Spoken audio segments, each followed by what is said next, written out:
percepção pública é que o Estado falhou. E isto é a prova de que o Estado falha. Este é mais um exemplo do falhanço do Estado. Em que se demonstra que o Estado falhou. Significa que o Estado falhou e continua a falhar. Não é preciso que se apague a luz. Os governos sucedem-se e todos nos vamos queixando do mesmo. Serviços públicos com pouca gente, ou a funcionar mal, obras públicas que não avançam, problemas que não se resolvem. Todos nos queixamos disto, mas a verdade é que também nos queixamos de problemas novos ou pedimos soluções diferentes, acrescentando missões a um Estado que já vai mostrando dificuldades na resposta. Se está a ouvir este episódio, já deve saber ao que vimos. Conversar sobre o Estado e porque nos falha ele. Com pessoas que estiveram ou estão por dentro dos governos e que muitas vezes também sentem a frustração de não conseguir fazer mais, sabendo melhor do que nós os porquês. Hoje, converso com o Fernando Medina. Foi Presidente da Câmara de Lisboa, foi também ex-Ministro das Finanças e agora se transformará em ex-deputado, visto que pediu para ficar de fora das listas de candidatos nestas legislativas. Fernando, obrigado e sejas bem-vindo ao Porque Falha o Estado. Obrigado pelo convite.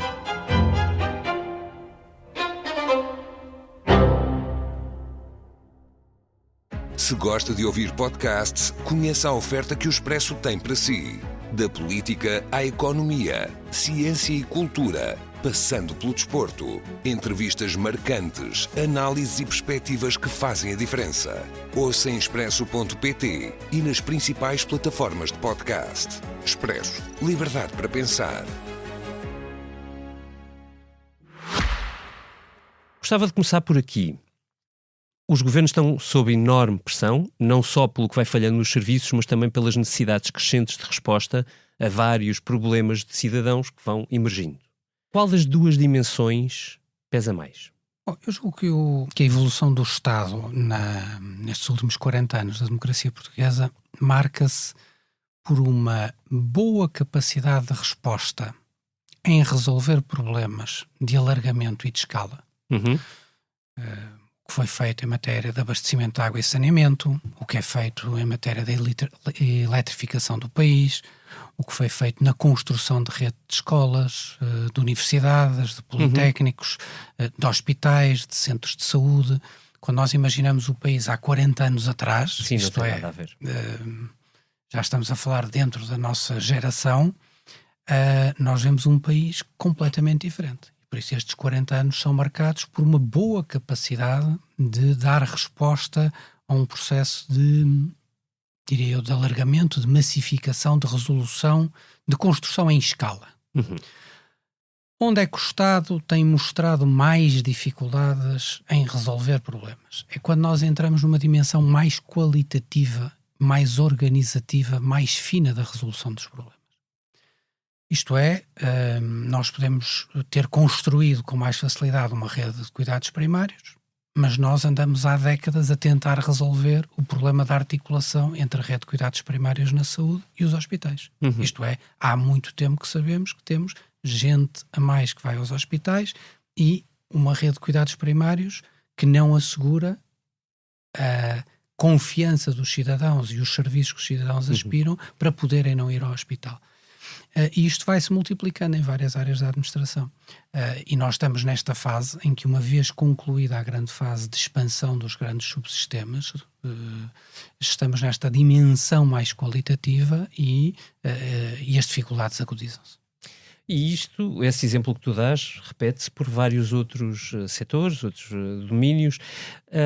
Eu acho que, enfim, se eu disser que o Estado Social é fundamental, todos concordarão com isso, mais ou menos, no país.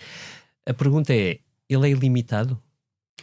Não é ilimitado. É muito importante ter consciências, aliás, das restrições objetivas que nós temos. Nós, aliás, vivemos hoje uma fase no país em que, pelo discurso dos atores políticos, parece que não há restrições no país. Ora, elas existem. Já foi esse ponto, sim. Nós estamos numa fase, do ponto de vista da nossa economia e das nossas finanças, ainda numa fase muito alta do ponto de vista do ciclo económico, mas sabemos que os ciclos económicos têm fases altas e têm fases baixas, naturalmente. Já não falo de grandes eventos de ruptura, não é? Sim, eventos externos como de tivemos ruptura. com a pandemia, ou como tivemos com a crise de Pandemia, mercados com a financeiros. crise dos mercados financeiros, como podemos vir a ter com a questão tarifária externa. Não falando sobre isso, é natural que a economia vá conhecendo movimentos cíclicos e isso vai ter impacto em matéria de contas públicas, mas em Portugal nós ainda estamos numa fase alta, mas ouvir no discurso político parece que a restrição é hoje menor, quando eu acho que uma parte importante hoje dos desafios que estão colocados ao Estado estão muito sobre a dimensão da organização e de resposta micro a problemas do próprio funcionamento da máquina administrativa, mais do que a sua grande construção, que essa sim exigiu investimentos muito pesados. Voltemos ao tema da saúde, porque ela é candente na vida das pessoas. Certo, e claramente um dos temas prioritários. Aliás, se olharmos para a própria campanha eleitoral, todas as sondagens dizem que é o tema prioritário para os portugueses. Por exemplo, é uma área em que o volume de recursos públicos que os portugueses têm colocado no sistema aumentou muito, aumentou muitíssimo. Hoje não se pode ninguém de boa fé que conheça o sistema dizer que o sistema não tem os recursos necessários para funcionar. Tem. Agora, quando nós tratamos de problemas, como volto a falar, da articulação entre a rede de cuidados primários e a rede hospitalar, nós temos boas práticas no país, mas não temos essas práticas ainda totalmente generalizadas. Quando nós falamos da organização do sistema hospitalar, eu recordo, por exemplo, que há vários anos atrás se deram passos importantes quando, por exemplo, nas urgências se começou a fazer a triagem de doentes. Isto hoje para nós é uma coisa banal, mas não há muito tempo isto não era feito nos hospitais. As pessoas chegavam todas aos hospitais e eram atendidas por ordem, e exceto aquele que vinha muito acidentado é que passava à frente. Mas, a partir daqui, há outros desenvolvimentos organizacionais que podem pôr um sistema a funcionar de forma muito melhor. E são esses passos, e são essas dimensões, e vale a pena explorar porque é que elas são difíceis, que têm mais dificuldade em ser implementadas e que perduram. Mas isso exige um conhecimento técnico, administrativo... E político. Sim, acredito que bastante densos, mas é um bocadinho ao contrário do ciclo político que vamos vivendo, não é? Que são ciclos políticos muito rápidos. Enfim, agora está a acabar um governo com 1 ano de duração, o anterior teve 2, apesar de ter tido maioria absoluta. Não são ciclos nada favoráveis à resolução de problemas micro, como disse. Eu acho que, aliás, eu creio que está aí um dos principais obstáculos que nós temos à implementação mais rápida de políticas públicas consistentes, que envolvam uma dimensão qualitativa. Às vezes não é só o micro, é uma dimensão de qualidade da política pública no seu aperfeiçoamento. Eu acho que a questão dos governos, de termos governos que completam o seu mandato ou não o termos, é dos principais fatores de diferença, que muda só por si o perfil das políticas públicas e da predisposição dos governos nos ciclos que enfrentam. Eu ainda há pouco estava a confirmar, precisamente aqui para a nossa conversa, e nós em 40 anos, de 1985 a 2025, nós só tivemos 6 governos que concluíram o seu mandato. 6 governos completos. Tivemos 2 maiorias absolutas de Aníbal Cavaco Silva, tivemos um governo minoritário de António Guterres, tivemos uma maioria absoluta de José Sócrates, um governo de Passos Coelho, um governo de António Costa. E por isso nós tivemos 6 governos completos. Isto é, nós tivemos 24 anos em 40, tivemos 24 com governos que fizeram o seu mandato, mas tivemos 16 de governos que não fizeram o seu mandato. E nós perguntamos, por exemplo, como compara isto com a Alemanha. A Alemanha teve no mesmo período governos que completaram sempre o seu mandato, com uma exceção, que foi o atual, o último. Quando nós olhamos para a Espanha, por exemplo, a Espanha teve dos 40 anos, 36 anos com governos a cumprir os seus mandatos, e só por 2 vezes os governos não cumpriram o seu mandato. Uma vez com Mariano Rajoy, no seu segundo governo, e no segundo governo de Pedro Sánchez, depois com uma crise política que se prolongou por por muito tempo. E esta questão é uma questão da maior importância, porque quando um governo entra em funções e é um governo de natureza minoritária, a sua preocupação, o seu foco fundamental é que é um governo que tem que assegurar que a qualquer momento está pronto Para ir a eleições. para ir a eleições. Porque a qualquer momento o Parlamento pode derrubar esse governo. E qual é o momento em que os Parlamentos, por regra, derrubam os governos minoritários? Quando o governo aparece em baixo nas sondagens. Porque a economia está má, porque o ciclo económico é mau, porque o governo cometeu muitos erros, porque houve erros graves da condução política, porque há crises políticas no seio do governo, por qualquer motivo. Mas a razão fundamental é quando se percepciona que um governo minoritário não tem possibilidades ou está mais frágil para ganhar as próximas eleições, os governos minoritários caem. O que eu estou aqui a dizer é a teoria política em Portugal e em todo lado. Não tem aqui nenhuma diferença. Isso significa que os governos minoritários têm, pela sua natureza, uma muito menor propensão para a governação em reformas, nomeadamente aquelas que envolvem enfrentar interesses corporativos fortes. E é isso, por exemplo... Ou para medidas cujos efeitos positivos demorem muito mais tempo a ou que efeitos aparecer. positivos demorem muito mais tempo e que Às envolvam vezes 4 anos já uma são medida pouco, que implique um efeito negativo no curto prazo, mas positivo no médio prazo. É difícil esperar que um governo minoritário a tome, porque o governo minoritário pensa eu no curto prazo posso estar confrontado com eleições e eu não quero ser apanhado aqui na curva. Acresce isso, se permitires um problema adicional, que é se os incentivos políticos estão ao contrário do que tu consideras deverem estar, também estes ciclos curtos potenciam um outro efeito, ou um outro incentivo negativo, que é o de programas eleitorais com promessas adicionais o tempo todo. Sim, decorre, vai na decorrência, porque no fundo, na perspectiva da perpetuação, da manutenção no poder, ou de chegar ao poder, há uma tentativa de ir procurando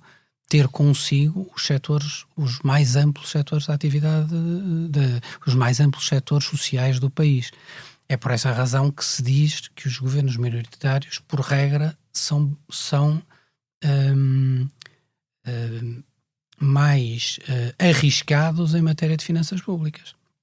E por essa razão é que esses governos minoritários tendem a gastar demais e depois, eu tenho feito essa crítica, por exemplo, agora, mas não vamos temporalizar mas isto tem uma decorrência original, não é? Tem uma decorrência sistémica. É porque, tratando-se de um governo minoritário que procura, no fundo, e teme que pudesse ir a eleições passado um ano, ou quem diz um ano diz 2 anos, a sua tendência natural é uma tendência de ir satisfazendo os vários grupos sociais e com uma cedência muito grande às corporações que têm poderes muito fortes, mesmo às vezes perante governos maioritários, quanto mais não sejam minoritários. E por isso as finanças públicas sofrem bastante mais com governos minoritários do que com governos maioritários. Porque os governos maioritários têm outro ciclo. O governo maioritário projeta a 4 anos o que é que ambiciona. Muitas vezes as maiorias projetam-se não a 4, mas a 8 anos, não é? Sobre o país que desejam, a marca que desejam.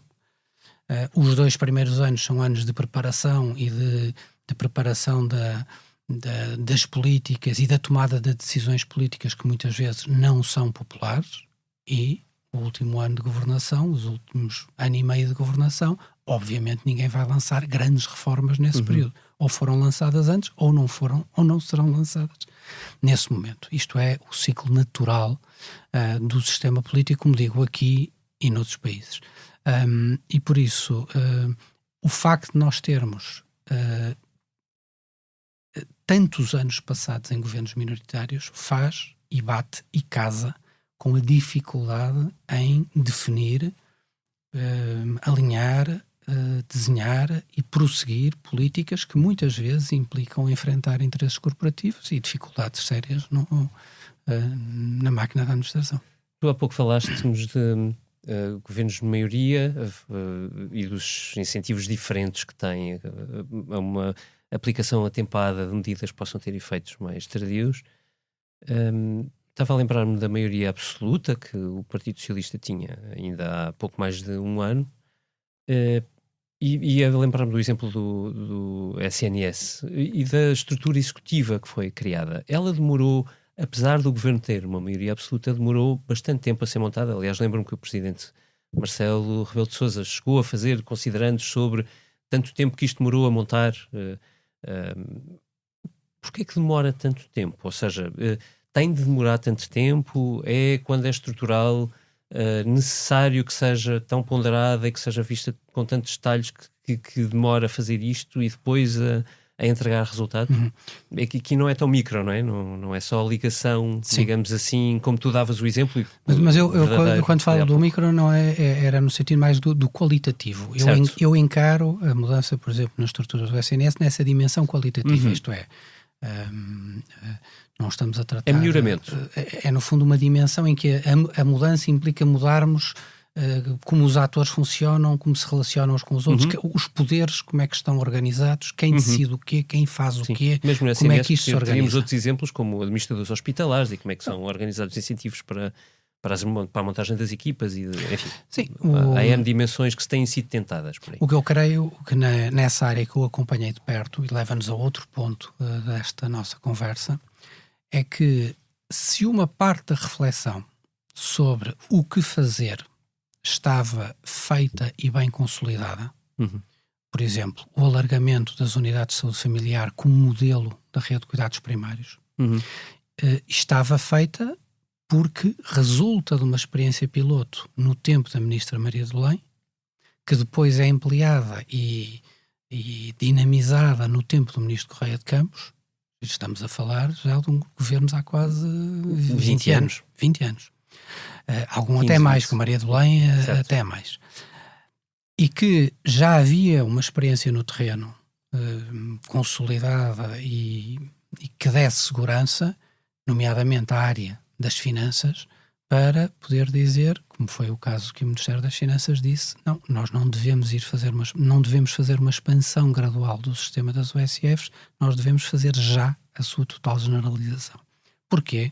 Porque tínhamos evidência de que, mesmo com algum aumento da despesa total, o que nós tínhamos em ganhos de saúde com o modelo das USFs é muito superior, e o que tínhamos em eficiência financeira do sistema, mais do que compensava nós mudarmos para o novo modelo.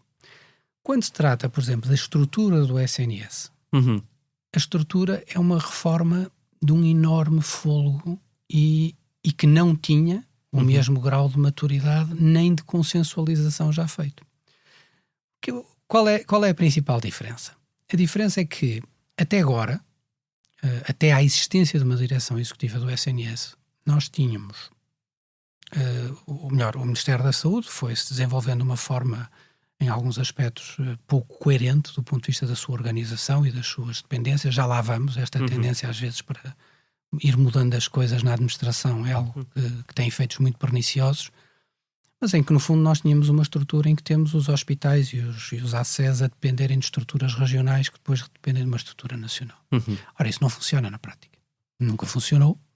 E no fundo há uma administração paralela, praticamente por assim dizer, em que acabamos por ter secretários de Estado, membros do governo, a ter que ir resolver problemas de escalas de médicos em hospitais. Isso era o que tinhas antes?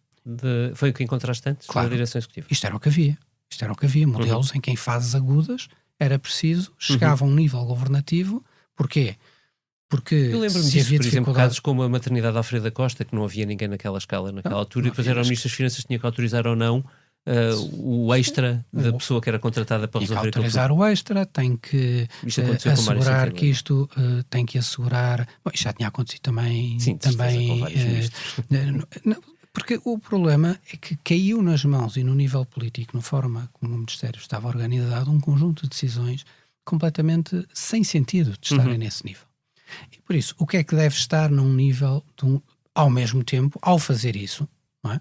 Isso faz com que o Ministro da Saúde não esteja a dedicar tempo onde ele próprio deve dedicar o seu tempo, que é a definir a política de saúde, a ver se os indicadores de saúde estão a melhorar, não estão a melhorar, se não estão a melhorar, porquê, em que regiões, em a que política zonas. pública, não a Há para política pública, claro. exatamente, não é na resolução do problema da gestão. E por isso, esta separação do político da gestão, a direção executiva era esse o seu grande objetivo. Agora, a sua implementação exigia força política.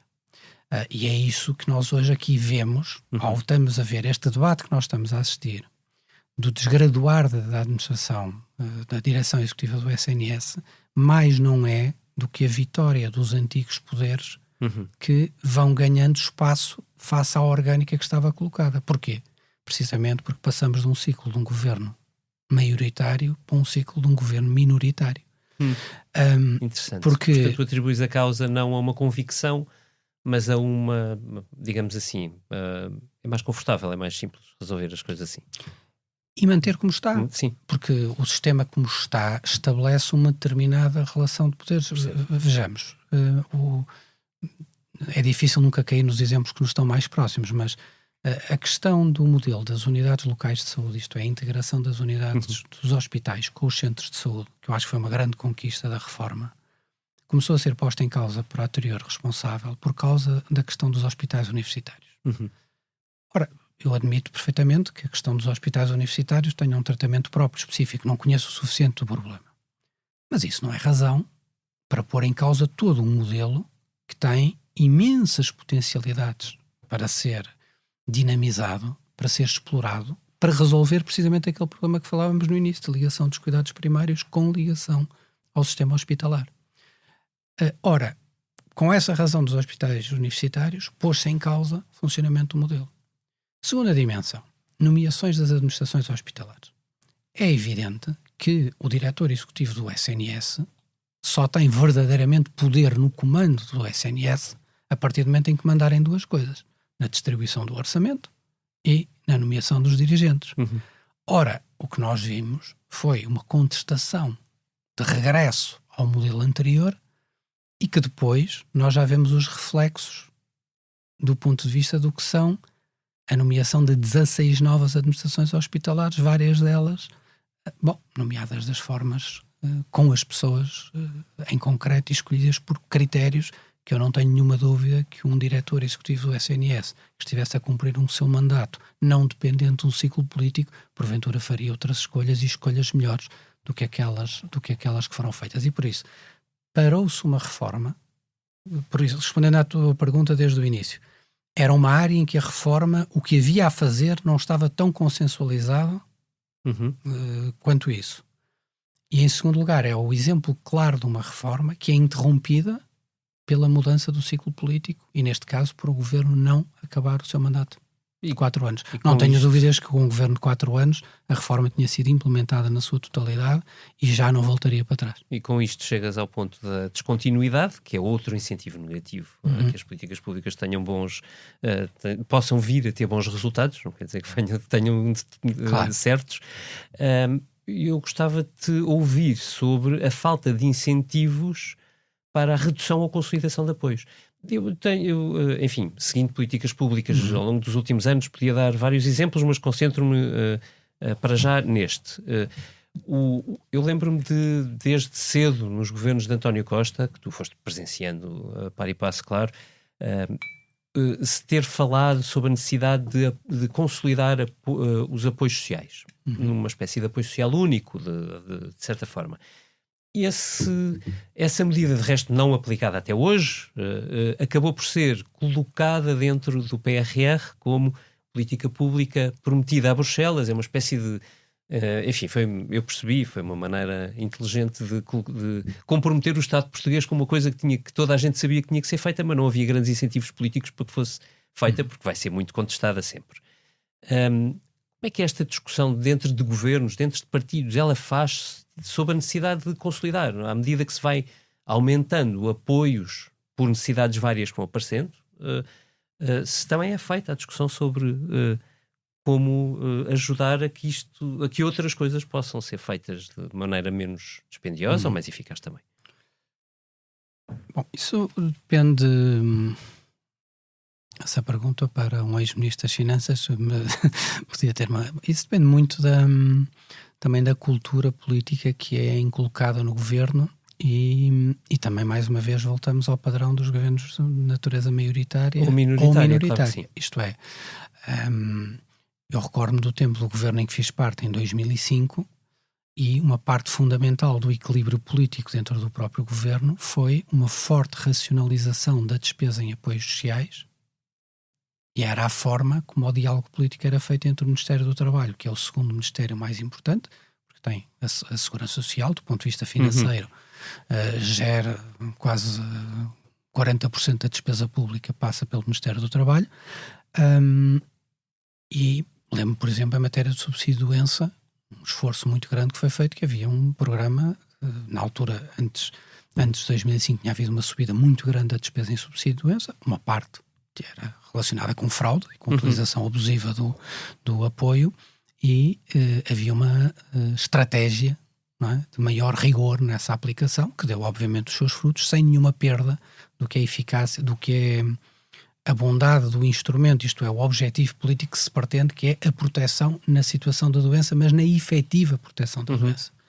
Nessa fase, aliás, eu lembro-me, é desse momento político e também com o mesmo ministro, Vieira da Silva, a reforma da Segurança Social e das pensões, que teve alguns custos políticos, evidentemente, para o governo, na altura lá está de maioria absoluta. Mas é curioso que o exemplo que tu vais buscar... E feito no início do mandato. Exato.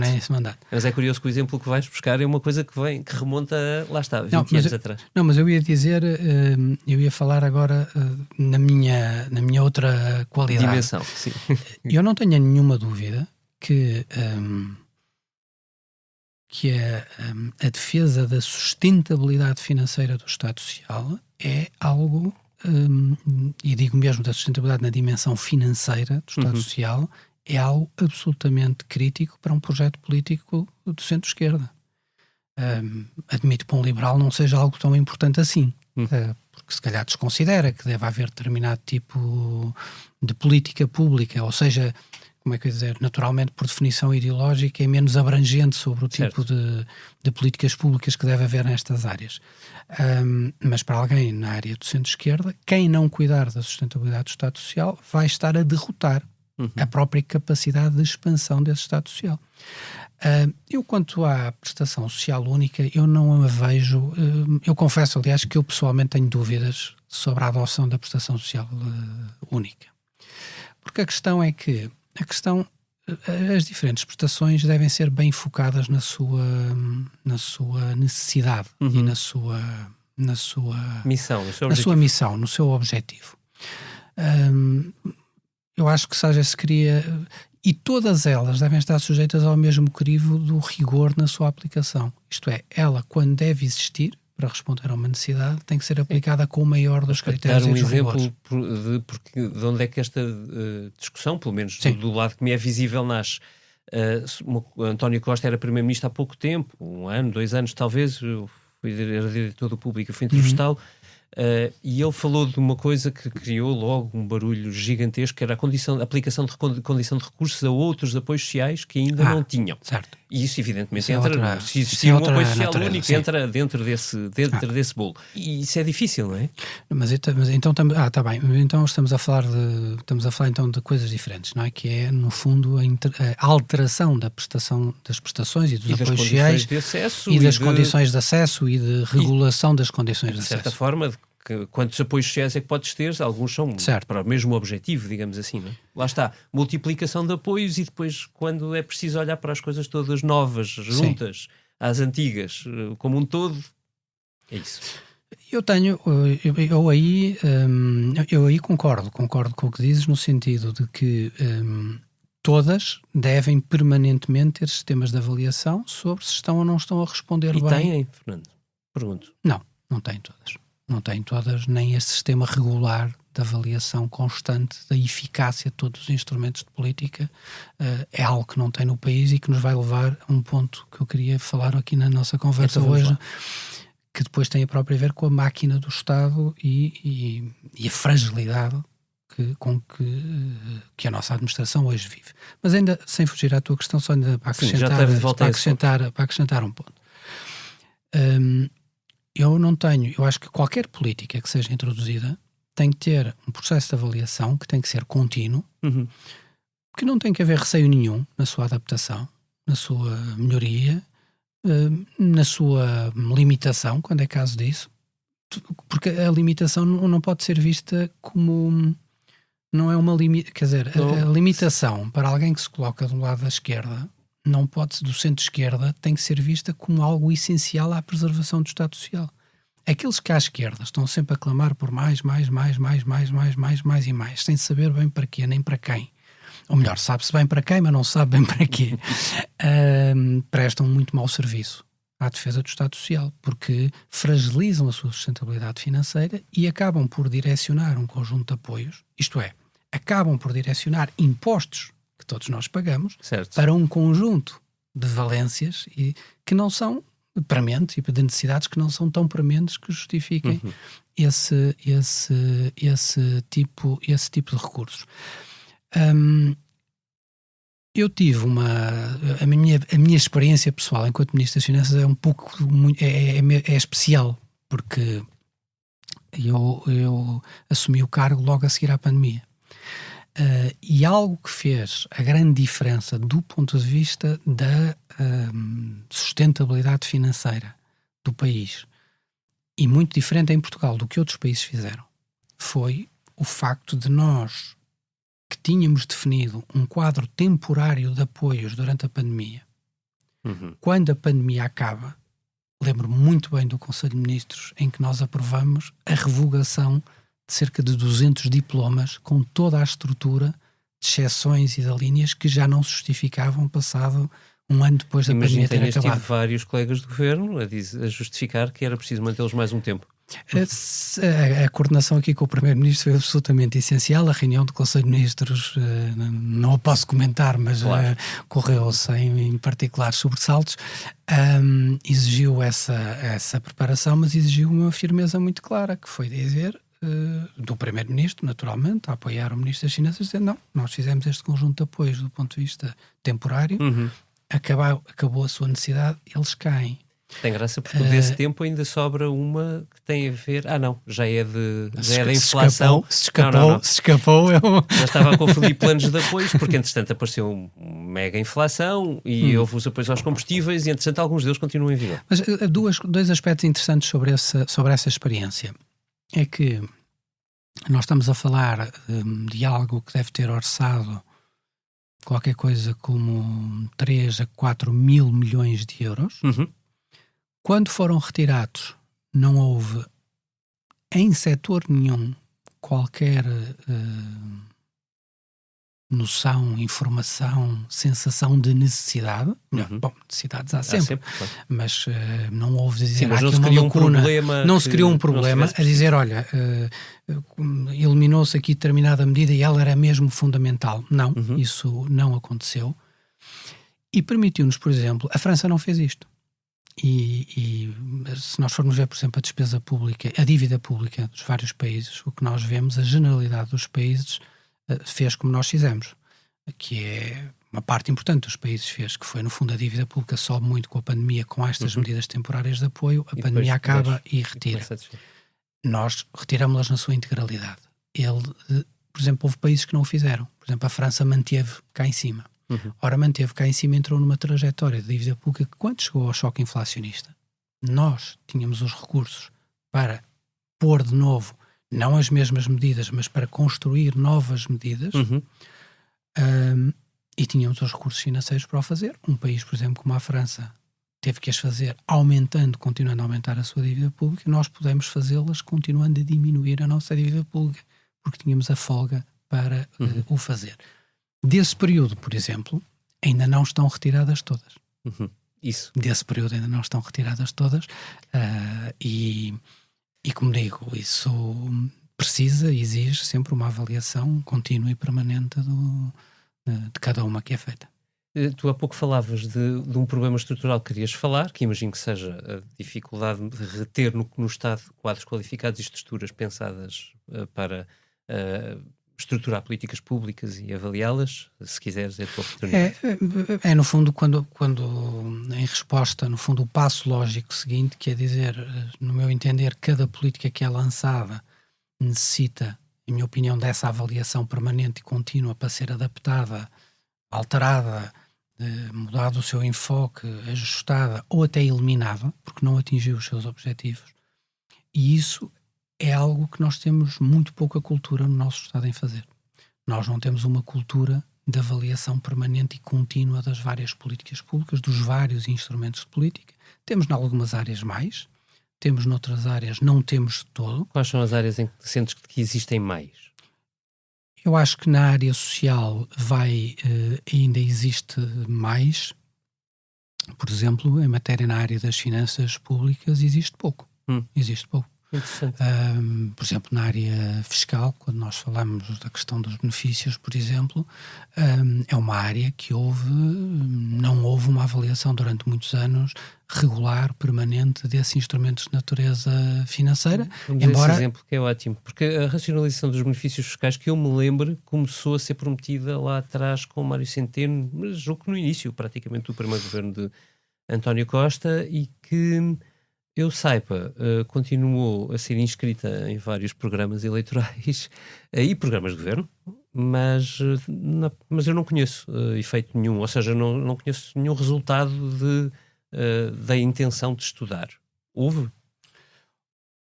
A questão da racionalização... Podia dar outro exemplo, claro. A questão este só está mal. Mas esse já lá vou, mas a questão da racionalização, por exemplo, dos benefícios fiscais, ou, por exemplo, uma área ainda mais sensível, que é onde essa aí de todo não está feito o trabalho, que é a análise da sobreposição de instrumentos de política pública entre a área do trabalho e a área das finanças, e a própria área da economia. Por exemplo, este cruzamento, finanças, economia, trabalho, que é uma área muito importante, nomeadamente porque lida nas áreas da economia, propriamente do apoio ao investimento e do apoio ao emprego. Por exemplo, o maior incentivo de apoio ao emprego durante muitos anos, mais poderoso no nosso país, era a isenção de taxa contributiva para os primeiros anos do chamado emprego jovem, uma medida que vem dos tempos do primeiro-ministro Cavaco Silva, e do lado do Ministério da Economia havia muitas vezes a criação de novas medidas em sede de incentivos, porque é o instrumento que o Ministério da Economia defende, e do lado do Ministério das Finanças começaram a aparecer incentivos em sede de IRC, porque são os instrumentos que o Ministério das Finanças tem. E por isso estas três partes muitas vezes fizeram para o mesmo objetivo, utilizando instrumentos diferentes, em momentos diferentes do tempo, porque à altura um ministro era mais dinâmico do que outro, ou porque a oportunidade se colocou, ou porque era preciso apresentar... Ou melhor ao Primeiro-Ministro. Ou porque era preciso uma iniciativa política naquela área, também. o desemprego aumentava mais, ou era preciso um sinal político em determinada área, e dizia-se, mas vamos fazer aqui, por aqui, por aqui. Aparecia um ministro que tinha aquela proposta, e perguntamos, e esta análise sobre aquilo que se passa entre vários ministérios está feita de forma muito, muito, muito insuficiente. Mas voltando à questão dos benefícios fiscais, por exemplo, para nos concentrarmos numa área setorial. Isso é uma necessidade permanente. Eu recordo-me de Miguel Cadilho, Ministro das Finanças, eliminar uma vez por decreto dezenas de benefícios por decreto. Na área das finanças, o que está hoje posto em prática é um grupo de trabalho, de avaliação permanente. Já foi feito um estudo dessa primeira leitura e agora um grupo concreto que tem que fazer a avaliação fina de cada um. Agora, nós vamos chegar ao ponto, que é o ponto em que vai ser preciso começar a tomar decisões. E as decisões fáceis estão todas tomadas. As decisões difíceis, várias delas serão precisas tomar. E várias delas terão que ficar para os próximos governos, e não tenho dúvida de que as mais difíceis só um governo maioritário, em início de mandato, é que vai ser capaz de as tomar. Ok, isto não está muito otimista, mas... Não, estou a tentar ser realista do que é a minha experiência. Eu só agradeço o realismo. Eu dou um exemplo claro. Uma parte importante dos benefícios fiscais que temos são chamadas taxas intermédias de IVA, não é? Que é um benefício, porque a taxa devia ser a taxa normal. Depois devemos discutir se a taxa normal devia ser mais baixa do que é francamente difícil, não é? Porque a própria... Nós sabemos, a própria construção, a racionalidade ou melhor, a construção do que é o sistema da atribuição, não é? de bens aos diversos escalões de IVA, muitas vezes decorre de estratégias delineadas de política pública, outras resultam muitas vezes, por exemplo, de acordos em concertação, em que a estratégia é ter um acordo político, independentemente se a medida é ela em si, a mais coerente no total do sistema, mas para se ter um acordo de concertação social muitas vezes é necessário fazer esse tipo de entendimentos e daí resulta aqueles aspectos, por exemplo, relativamente menos congruentes, como por exemplo até esse por exemplo consegui resolver, que era o facto de termos conservas de atum com diferentes taxas de IVA consoante era natural, tinha azeite virgem ou tinha outra coisa qualquer e tinha taxas de IVA diferentes. Eu nem me lembro dessa, mas é um bom exemplo. É um bom exemplo. Deixa-me, tu tiveste a pasta das finanças durante 2 anos, sei que com firme intenção de tirar de cima das finanças todo o tipo de decisões que se foram acumulando durante muitos anos, também imagino que com alguma frustração não conseguiste fazer isso tanto quanto gostarias. Com os incentivos como tu descreveste, sendo todos negativos para que as medidas que racionalizem tenham efeitos, tu vês que os próximos ministros das Finanças vão continuar a ter tanto ou mais poder discricionário sobre coisas tão pequeninas como autorizar despesas nos próximos anos?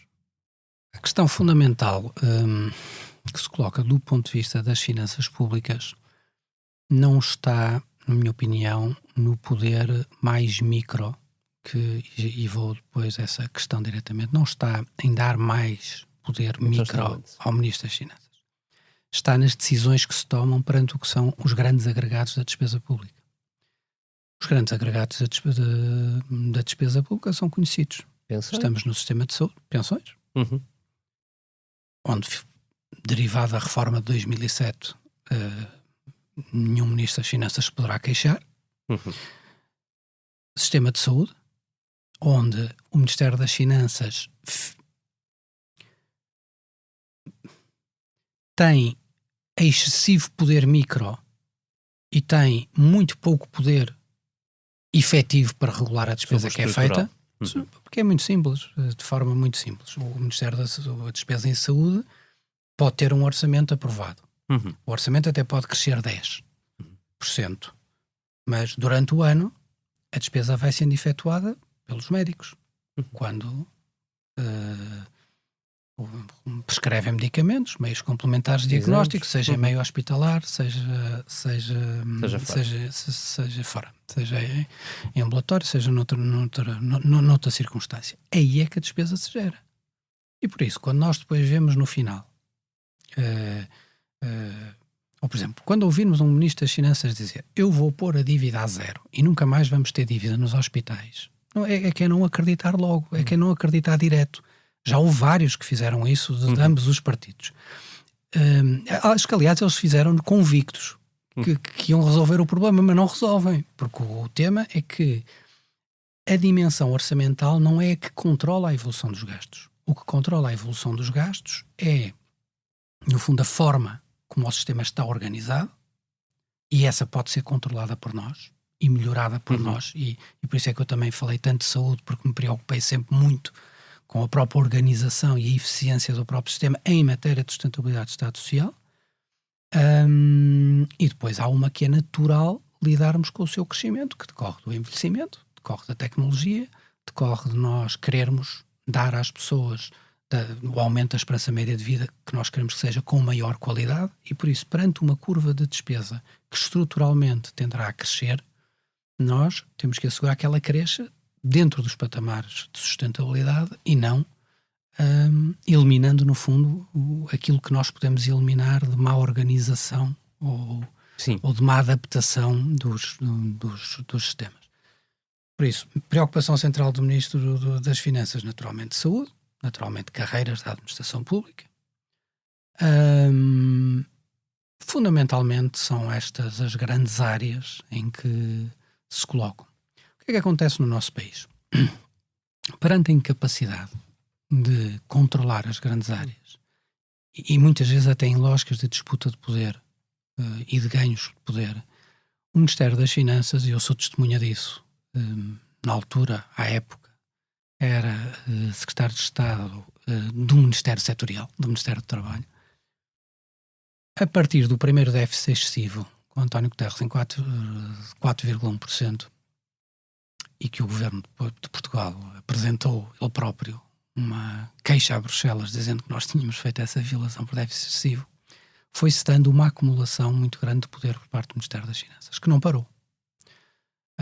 Nós estamos a falar dos anos de 2003, 2004, com Manuela Ferreira Leite, certo. E depois dos anos que se seguiram. E os controlos passaram a ser uma imposição de cada vez mais matérias irem às finanças para decisão. E voltamos aos... Eu recordo-me, por exemplo, a contratação de prestadores de serviços tinha que ser autorizada 1 a 1 pelo Secretário de Estado da Administração Pública.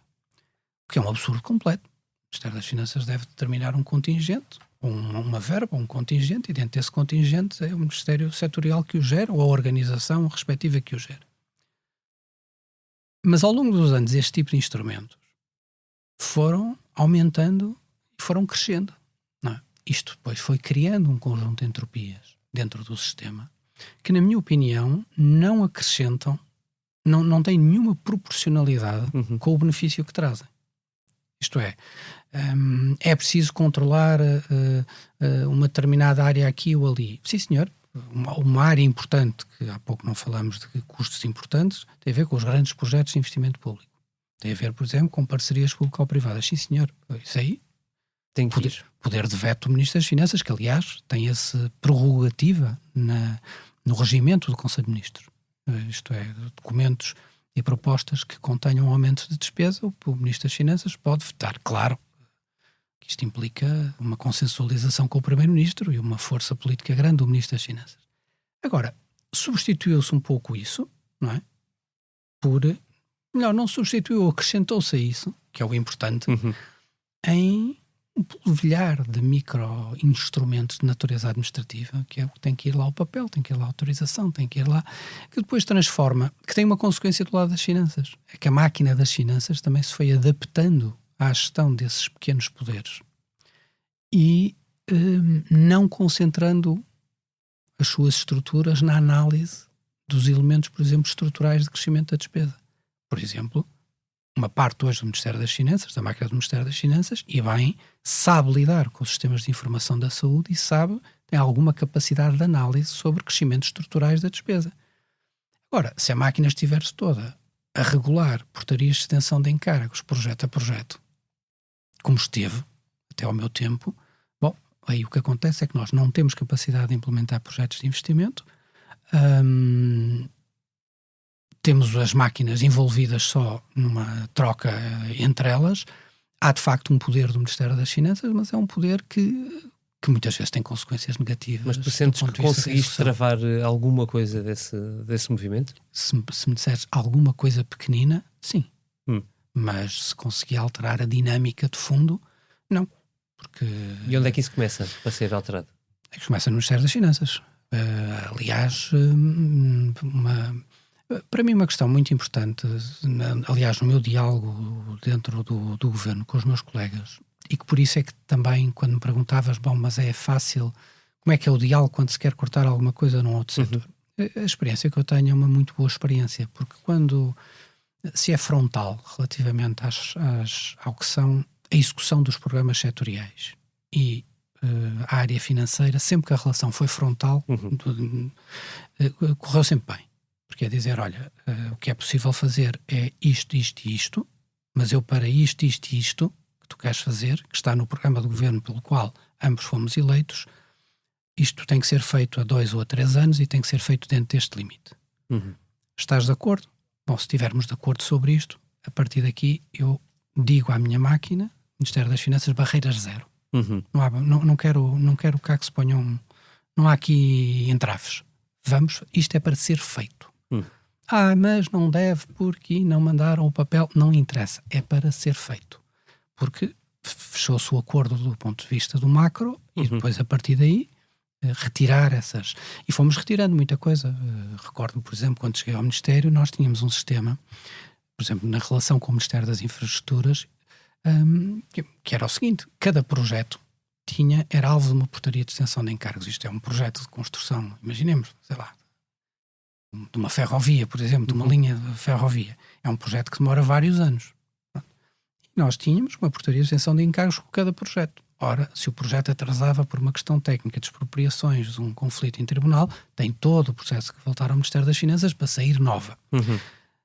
Se a máquina das finanças entender ir parando ou colocando travões na engrenagem, falo com a maior das facilidades. O que nós, por exemplo, acordamos com o Ministério das Infraestruturas foi dizer o seguinte: não, eu quero saber qual é o total da despesa anual que efetivamente está atribuída. São 800 milhões para esta prioridade, são 1.000 milhões, são o que for, mas são 1.000 milhões em cada um dos 4 anos. Dentro destes 1.000 milhões vocês gerem o conjunto das prioridades e respondem perante o governo, perante os portugueses, estão ou não a cumprir o programa de governo. E isso funcionou bastante melhor, mas foi difícil. Não te escondo que foi bastante difícil a sua implementação dentro da própria estrutura do Ministério das Finanças. Porque este recuo face ao poder de se querer haver um pronunciamento concreto sobre cada medida concreta e cada ato concreto é uma coisa que está ali bastante inculcada e que não ajuda nada à boa saúde das finanças públicas, na minha opinião. Ajuda bastante mais, por exemplo, o trabalho que fizemos em matéria da generalização das USFs, em que aquilo que nós conseguimos pagar a mais a médicos, gastamos muito menos em hospitalizações, por exemplo, que as pessoas são muito mais seguidas pelo seu médico de família. Isso é uma poupança estrutural e que melhora o sistema e a administração funciona melhor. A microgestão de determinados processos não ajuda ninguém, do ponto de vista financeiro não lhe vi grandes ganhos. Fernando, que conselho darias a alguém que chegasse ao próximo governo pela primeira vez, imagina, no cargo de Ministro das Finanças? Bom, isto leva-me isso é difícil, essa primeira conselho ao cargo de Ministro das Finanças. O que recomendaria já é muita prudência. Muita prudência, não começar a gastar, ter capacidade de resistir às pressões que vai inevitavelmente ter capacidade de estabelecer com o Primeiro-Ministro um entendimento que é o fundamental. É esse entendimento com o Primeiro-Ministro sobre qual é o rumo da situação, o rumo da gestão financeira que vai ser colocado ao país, porque o contexto no qual nós estamos colocados é um contexto muitíssimo exigente, muitíssimo instável. Não sabemos ainda a consequência, isto é, sabemos que a consequência vai ser negativa, mas não muito sabemos negativa. a dimensão. Não sabemos a dimensão e a profundidade daquilo que os norte-americanos fizeram e o que é que vai causar sobre a economia mundial. Isto é, nós neste momento temos o investimento parado em muitos setores do nosso planeta, porque neste momento ninguém sabe bem em que países deve investir ou não, porque não sabe bem quais são as tarifas que se aplicam. E quem quer que cometa um ato errado, se hoje para amanhã uma empresa americana investe nos Estados Unidos, mas os Estados Unidos fazem um acordo com o México e as tarifas voltam a ficar mais baratas no México, quem investiu nos Estados Unidos perde dinheiro e torna um investimento insustentável. E por isso nós estamos num período de uma enorme incerteza que pode levar a uma queda muito significativa do investimento e para uma situação económica que nós não conseguimos antecipar, e por isso a palavra-chave era prudência, prudência, prudência, e por isso não continuar uma linha que, na minha opinião, tem sido mal seguida, que é dar tudo a todos, achando que dar tudo a todos é resolver problemas. Cada grupo específico na sociedade portuguesa tem toda a razão nos seus próprios termos. Primeiro tem razão se quer melhorar as suas condições de vida. Depois tem razão em reivindicar, é natural. Mas é que a função do governo não é achar, é cuidar do bem geral. E o bem geral é ponderar, não só todos, mas ponderar também a capacidade do país de gerir um contexto adverso e a posição do país nesse contexto adverso. Fernandina, muito obrigado por teres vindo ao Porque Falha ao Estado. Um agradecimento também muito especial ao João Martins, ao nosso lado na sonoplastia, e ao Tiago Pereira Santos, responsável pela ilustração. Nós, já sabe, voltamos daqui a uma semana.